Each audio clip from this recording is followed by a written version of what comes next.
지난 21일이 부부의 날인데 특별히 부부만을 위한 이벤트를 해 보셨습니까? 대답하시는 거 보니까 그런 분 계신가 봐요. 예, 좋습니다. 그 남편이 퇴근하니까 아내가 남편한테 여보 나 아파 좀 많이 아픈가 봐 그랬더니 남편이 그럼 병원 가보지 그래 그렇게 대답을 해요. 보통 하는 대화 아닙니까? 그랬더니 부인이 아니 누구 병원 갈지 몰라서 그러나? 되게 그렇게 말할 때 남편이 아내가 어디가 아픈지 물어보고 실제로 만져도 주고 그렇게 남편이 아내의 말에 관심을 갖고 응대하는 사람은 거의 없답니다. 그러니까 기대하지 마시라는 거예요. 결혼기념일이 돼서 남편이 부인에게 큰맘 먹고 선물 옷 한 벌 사준다고 백화점에 쇼핑하러 갔는데요. 가보신 분들은 아시잖아요. 1시간째 돌고 있어요. 그러다 아내가 어떤 집에서 최신형 원피스를 입으면서 남편한테 이거 괜찮아? 이렇게 물어봤더니 남편은 지금 1시간째 돌고 있잖아요. 많이 지쳐가지고요. 그런데요. 그랬더니 부인이 시큰둥하고 다른 집으로 갔어요. 다시 또 입어보고 물어봤습니다. 이건 어때? 그랬더니 그럼 그러든지. 그랬더니 부인이 그냥 가자 할 것도 없다. 그리고 그냥 나왔대요. 근데 그 남편은 지금도 자기 부인이 왜 자기 말에 화를 냈는지 모른답니다. 되게 여자들은요 전체를 다 돌아보고 실은 마음에 든 게 있긴 있대요. 근데 단박에 글로 가지 않고 되게 돌고 그리고 그걸 되게 눈치를 주는데 남자가 못 알아듣는답니다. 그때 남편이 그거 정말 맞네. 아무리 비싸면 어때? 당신한테 어울리는데 그러면서 흔쾌하게 대답을 해야 되는데 못 알아듣는데요. 그러니 여자들이 고생이 많죠. 부인이 남편한테 이렇게 물어볼 수 있대요. 당신 나 사랑해? 그럼 그때 또 이 남자들은 뭐 사랑한다고 자꾸 뭐라고 설명을 하는데 그게 아니고 나 비싼 물건 사고 싶거든? 그런 말을 하는 거예요. 그때 같이 나가려고 준비하는데 잠깐이면 준비 끝날 거야 그랬더니 정말 그렇게 믿고 밖에서 기다리면 싸움 납니다. 저 말하면 신 놓고 들어와서 텔레비전 보면서 마음 놓고 기다리라는 말이래요. 나 살찐 것 같아 그랬더니 진짜 살찐 것 같다고 대답하는 남자들도 있답니다. 그때 살찌긴 뭘 보기 좋아 이렇게 대답해야 되는 거래요. 여자가 모른다고 그러면 진짜 모르는 게 아니고 나 지금 튕기고 있는 거거든 그렇게 말하는 거예요. 다음 장면 볼까요? 나 화 안 났어 그랬더니 이건 나 정말 화났거든 얼굴 보면 몰라 그런 말이라 합니다. 이 옷 어때? 그렇게 물어보면 정말 잘 어울린다 그래야지 괜히 안 어울린다 그러면 욕먹습니다. 끊어 그랬더니 전화를 정말 끊는 사람은 관계가 정말 끊어진답니다. 마음대로 해 그랬더니 정말 마음대로 하는 사람은 저도 책임질 수 없습니다. 하여간 잘 못 알아듣는데요. 오늘 성령님께서 정말 은혜를 주셔서 남자들이 귀가 열리고 마음이 열려서 부부 사이에 부모와 자녀 사이에 형제들 사이에 서로 마음을 열고 서로 마음을 알아주고 말이 통할 수 있는 그런 은혜 주시기를 축원드립니다. 화면 넘어가 볼까요? 다음 장면이요. 오늘 우리 제1독서 에제키엘 말씀 들었던 겁니다. 내가 너희 속에 숨을 불어넣어 너희를 살리리라.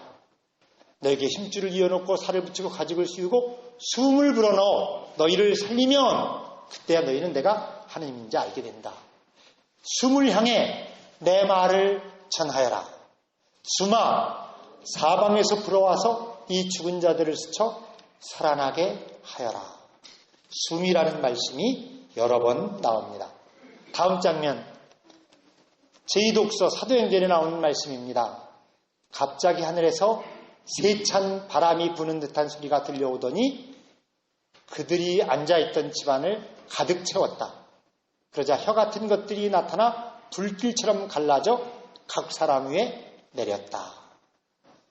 다음 장면. 오늘 시편 교독했던 겁니다. 그러다가 당신께서 외면하시면 어쩔 줄을 모르고 숨을 거두어들이면 죽어서 먼지로 돌아가지만 당신께서 입김을 불어넣으시면 다시 소생하고 땅의 모습은 새로워집니다. 다음 장면 볼까요? 요한복음 3장 8절에 나오는 말씀입니다. 바람은 재가 불고 싶은 대로 분다. 너희는 그 소리를 듣고도 어디서 불어와서 어디로 가는지 모른다. 성령으로 난 사람은 누구든지 이와 마찬가지다. 유명한 창세기의 말씀이 있습니다. 다음 장면 볼까요? 야훼 하나님께서 진흙으로 사람을 빚어 만드시고 코에 입김을 불어 넣으시니 사람이 되어 숨을 쉬었다.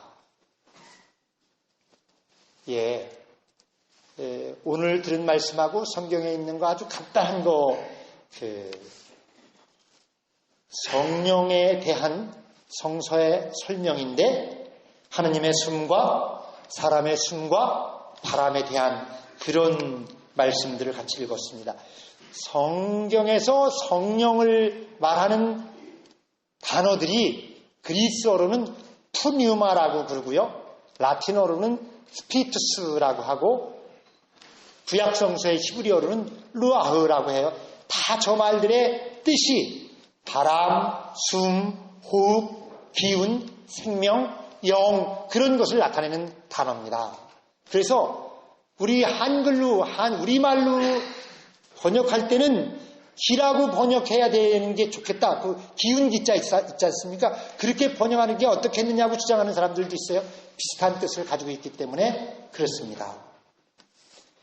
성령 하느님은 바람, 숨, 호흡, 기운, 생기, 영으로 표현되고 실제 그런 성질을 가지고 있다는 뜻입니다. 성령님은 사람과 만물을 살리는 생명의 기운이며 사람에게 숨하고 호흡 같은 존재라는 뜻입니다. 숨을 못 쉬면 사람이 죽는 것처럼 성령 하나님께서 함께 해주지 않으시면 사람이 죽는다. 성부 하나님의 창조는 성령 하나님과 함께 하신 역사였다. 그래서 창세기 3장에 하나님의 기운이라는 말씀이 나옵니다. 하여간 성경에서 성령은 바람, 숨, 영으로 가장 많이 표현됩니다. 바람처럼 오신다. 하나님의 숨으로 오시는 성령님, 하나님의 생기로 오시는 성령님. 그러므로 사람의 숨은 성령님을 통하여 하나님의 숨으로 연결됩니다. 우리가 숨을 쉬고 있는 동안 우리는 하나님의 영, 성령 안에 있는 것입니다. 하나님께서 우리의 숨을 거두시면 하나님의 영도 함께 가십니다. 인간의 숨이 성령 하나님은 아닙니다. 그건 구분하셔야 돼요. 그렇지만 우리가 숨을 느끼면서 이렇게 숨을 쉬고 있는 것처럼 성령님께서 내 안에 나와 함께 계신다는 것을 깨우쳐 주십니다. 내가 숨을 쉬는 동안 나는 숨처럼 내 안에 너와 함께 있다. 나를 잊지 말아라 하십니다. 그러니까 숨을 쉬고 사는 모든 사람들은 숨 쉬는 동안 하나님께서, 하나님의 성령이 내 안에 이렇게 늘 들락날락 하신다, 함께 계신다는 것을 기억하라는 것입니다. 그래서 성령님의 제1의 역할이 생명을 살리는 일입니다. 생명의 성령님이라고 부릅니다. 생명과 관계된 모든 일은 성령님께로 모아집니다. 하나님의 숨, 하나님의 기운이 사람을 살립니다. 하나님의 기운이 스치면 모두 살아납니다. 오늘 마른 뼈들도 하느님의 기운이 스치니까 뼈들에 힘줄이 붙고 살이 붙고 가죽이 씌워졌다고 설명합니다. 우리 교회에 지금 아프고 병들고 고통받는 많은 분들이 성령의 기운에 감싸져서 부드럽게 생명이 살아나고 상처가 치유되고 회복되기를 기원합니다. 주 성령님 당신의 생명의 기운으로 우리 모두를 살려주십시오. 특별히 병들고 아프고 상처 입고 신음하는 이들을 기억하시고 치유해 주십시오. 성령의 바람이여 오늘 우리에게 불어오십시오. 불꽃 같은 성령이시여 지금 우리에게 내려오소서 하고 기도합니다. 어제 끝난 성령 세미나는 이제 비로소 본격적으로 그 역사가 우리 안에서 시작되고 있다는 것을 보여줍니다. 우리 영등포교회에 새로운 희망의 바람이 불어오기 시작한다. 세미나에 참석하셨던 분들뿐만 아니라 성령의 감동으로 가슴이 뜨거워진 분들이 성령의 사랑으로 불타오르기 시작합니다. 새로운 믿음의 갈망을 가슴에 품고 있습니다. 지금도 하느님께서 우리 안에서 역사하신다는 것을 증언하기 시작했습니다. 성령의 역사는 소문이 아니라 실제로 우리에게서 일어나고 있는 사건이다. 마른 뼈들로 가득했던 들판이 하느님의 숨을 받아 생명으로 살아 춤추는 하느님의 백성들이 일어난 것처럼 우리 영등포교회 교우들께서도 성령의 기운으로 충만해서 아픔이 치유되고 상처를 위로받고 다시 새로운 희망으로 일어나고 있습니다. 성령의 감동으로 생명의 춤이 작지만 시작되었습니다.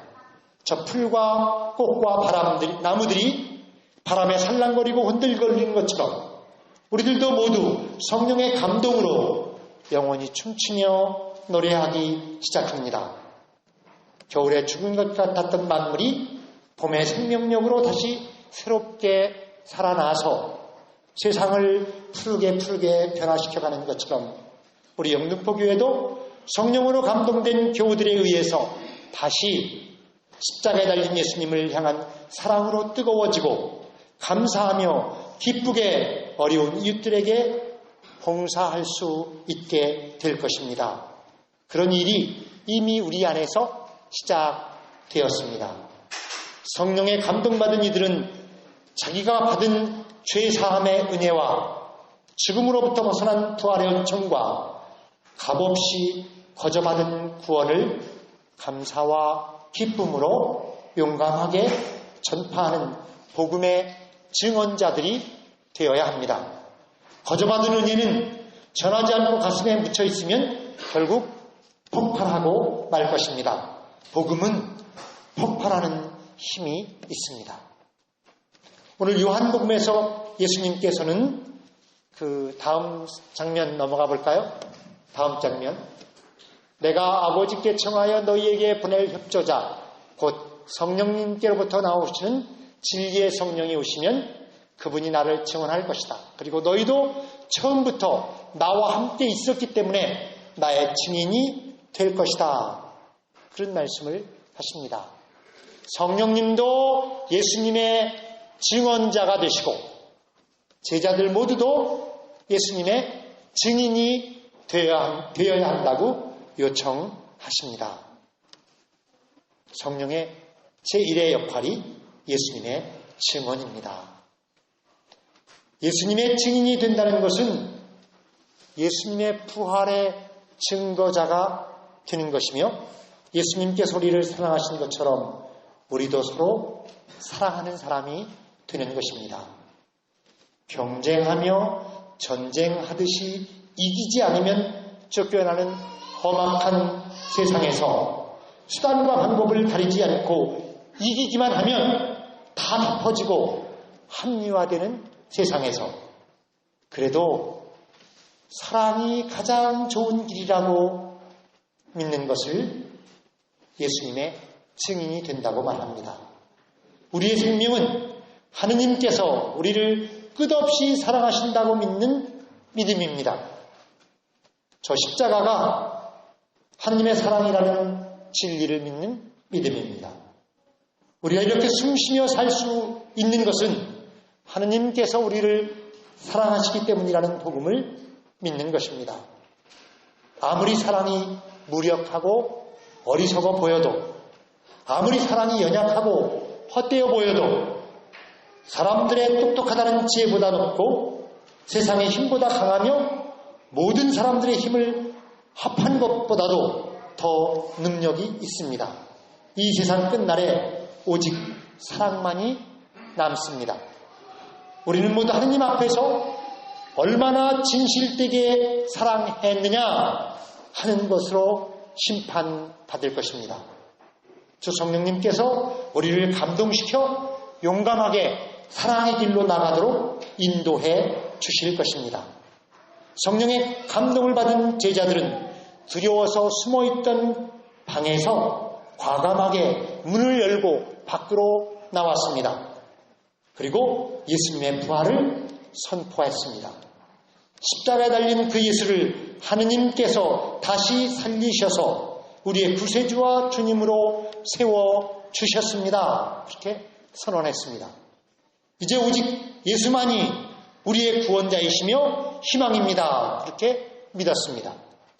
이제는 예수님처럼 십자가를 통하지 않고는 살아날 길이 없습니다. 우리는 저 십자가 위에 달리신 예수님을 사랑합니다. 그분이 나를 위하여 십자가에서 죽으셨기 때문입니다.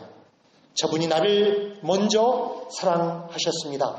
죄로 물든 나를 구하시려고 십자가에서 피 흘려 죽으셨습니다. 내가 어찌 나를 위하여 죽으신 저분을 사랑하지 않을 수 있겠습니까? 저 예수께서 나를 아무런 조건 없이 먼저 사랑하셨습니다. 예수님은 하느님 아버지께서 나를 얼마나 사랑하시는지를 보여주고 알게 해주십니다. 성령님께서 이 모든 사랑을 알게 해주십니다. 저 십자가의 길이 생명의 길이 된다는 것도 성령님께서 깨우쳐 주십니다. 성령님께서 두려움을 몰아내고 사랑으로 채워주십니다. 오 주 성령님, 이 미사 중에 우리에게 오십시오. 말씀과 빵과 포도주를 통하여 우리에게 오십시오. 그리고 성령의 사랑에 취하게 하여 주십시오. 그래서 지금도 우리 안에 하느님께서 살아계심을 맛보게 하여 주소서. 지금 숨쉬는 공기처럼, 바람처럼 우리 안에 들어온 이 공기처럼 우리와 함께 계심을 알게 해주십시오. 지금도 하느님께서 우리를 얼마나 사랑하시는지 부드러운 바람으로 감싸주십시오. 주 성령님, 십자가를 통한 구원의 길을 보여주십시오. 눈을 열어주십시오. 내가 감당해야 할 내 십자가 안에 담긴 생명의 길을 알게 하여 주소서. 우리 주 예수 그리스도의 이름으로 기도합니다. 아멘. 성부와 성자와 성령의 이름으로 말씀드렸습니다. 지난 21일이 부부의 날인데 특별히 부부만을 위한 이벤트를 해 보셨습니까? 대답하시는 거 보니까 그런 분 계신가 봐요. 예, 좋습니다. 그 남편이 퇴근하니까 아내가 남편한테